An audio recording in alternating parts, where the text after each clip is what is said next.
One other of those behaviors that I'll talk about that was one of my favorites from the book is this idea that the best story wins. Not the right answer, not the best answer, not the accurate answer. In almost every endeavor in life, the best story wins. The people who catch your attention and are willing to follow you and gain your wallet share, whatever it might be, are just the people who tell the most compelling story. It's not the people who have the right answer. It's the people who tell the most compelling stories. And there are so many examples of this throughout all of history of people who were factually wrong or doing things wrong, but they were so good at telling their stories that they got everyone's attention. It's true for businesses. It's true for products. It's true for pundits. It's true for authors. I profile several authors in the story of authors who have written books that explained zero new information. They're covering topics that are as well trodden as anything that's ever been written about before. But they sold tens of millions of books because they told a very good story about what they were doing. And that is, I think, analogous for a lot of what everyday ordinary people can be. You don't need to create a new product or discover something new to change the world or to build a good business. There is so much low-hanging fruit of taking facts and products that other people have already discovered or invented and just telling a better story around them. I mean, I think in one sense, Steve Jobs was this. A non-insignificant part of the technology in the iPhone was not only did he not exist, but kind of already existed in other products. Palm Pilots and HP was making smartphones before the Apple, but they were just kind of ugly garbage and they didn't work very well. And Steve Jobs, like his genius was taking some of that technology and making it beautiful. And even like the iPod marketing campaign, he could have called it digital MP3 music device. Instead, the slogan was 1,000 songs in your pocket, which is like such a good story that you'll remember. So those are two from the book that really stick out for me. We want to pretend like we are all like collecting data about how the world works and just basing our decision based off of that. But we're not. Everyone is not only emotional and hormonal, but they are swayed by the experiences of what they have experienced firsthand in life. And what I have experienced is very different from what you've experienced and vice versa, and true for everybody at the broad level.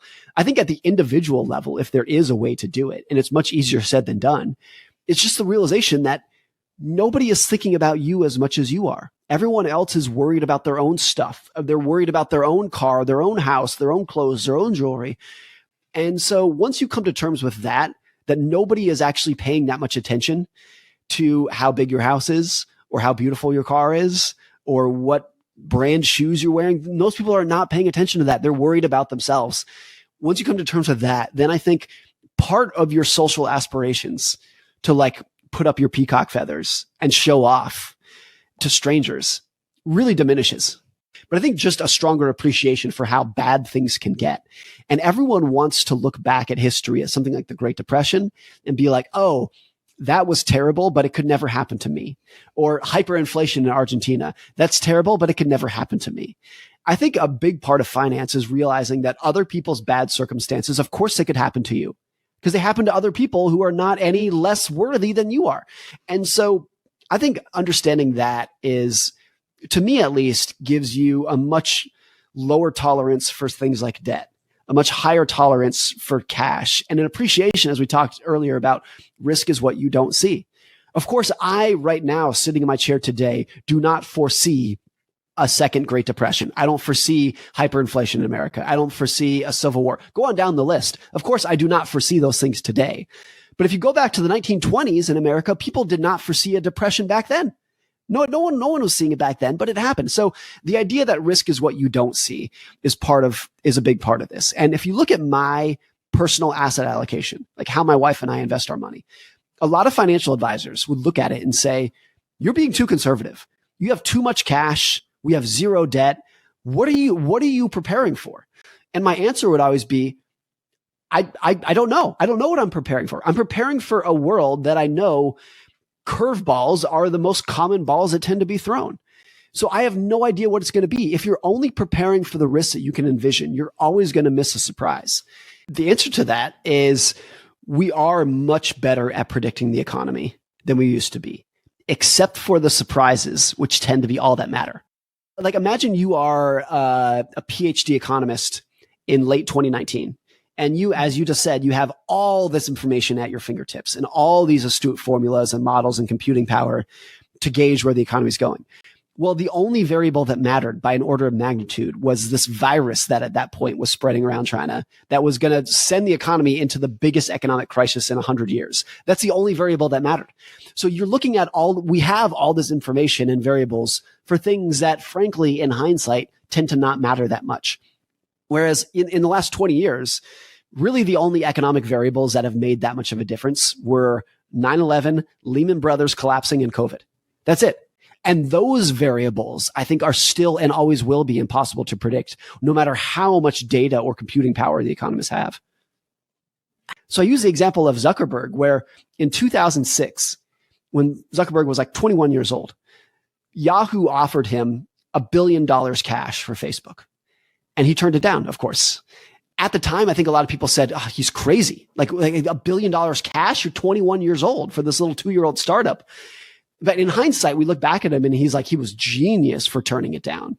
He saw the future, but there's so many alternative worlds because at that same moment, Microsoft offered Yahoo, I think $50 billion to buy Yahoo. Yahoo turned it down, of course. And now we look back at him and we're like, you idiots, you should have sold to Microsoft for $50 billion.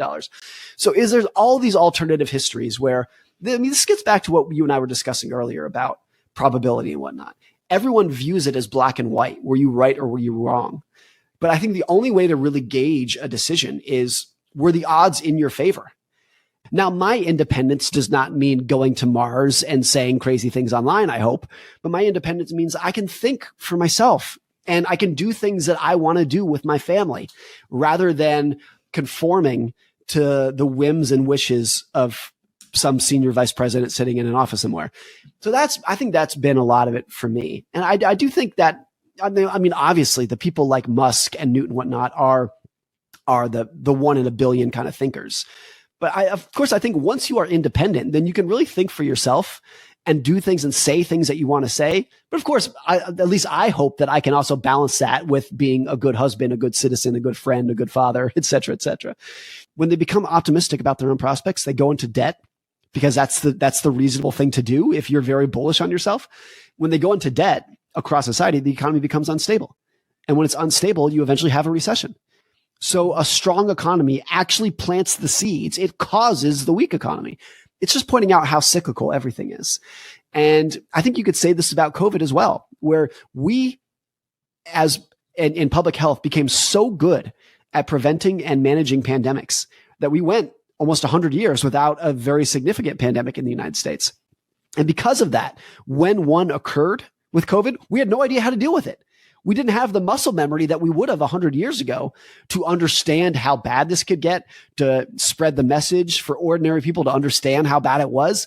And I think that was explicitly caused by the fact that we became so good at preventing pandemics that it was almost a guarantee, at least in hindsight, that we were going to have a really bad one. And there are so many examples of this in nature, in economies, in people's lives, where the reason a bad thing happened is because things were so good before, and vice versa. Like recessions plant the seeds of their own recovery because people get really motivated to solve problems. Valuations get cheaper, like there's more opportunities, and that plants the seeds of the boom. And you could say that about pandemics as well. Like after COVID, we are more prepared and more aware of pandemics today than we were 3 years ago. So it goes in both directions in this type of just like natural cyclicality.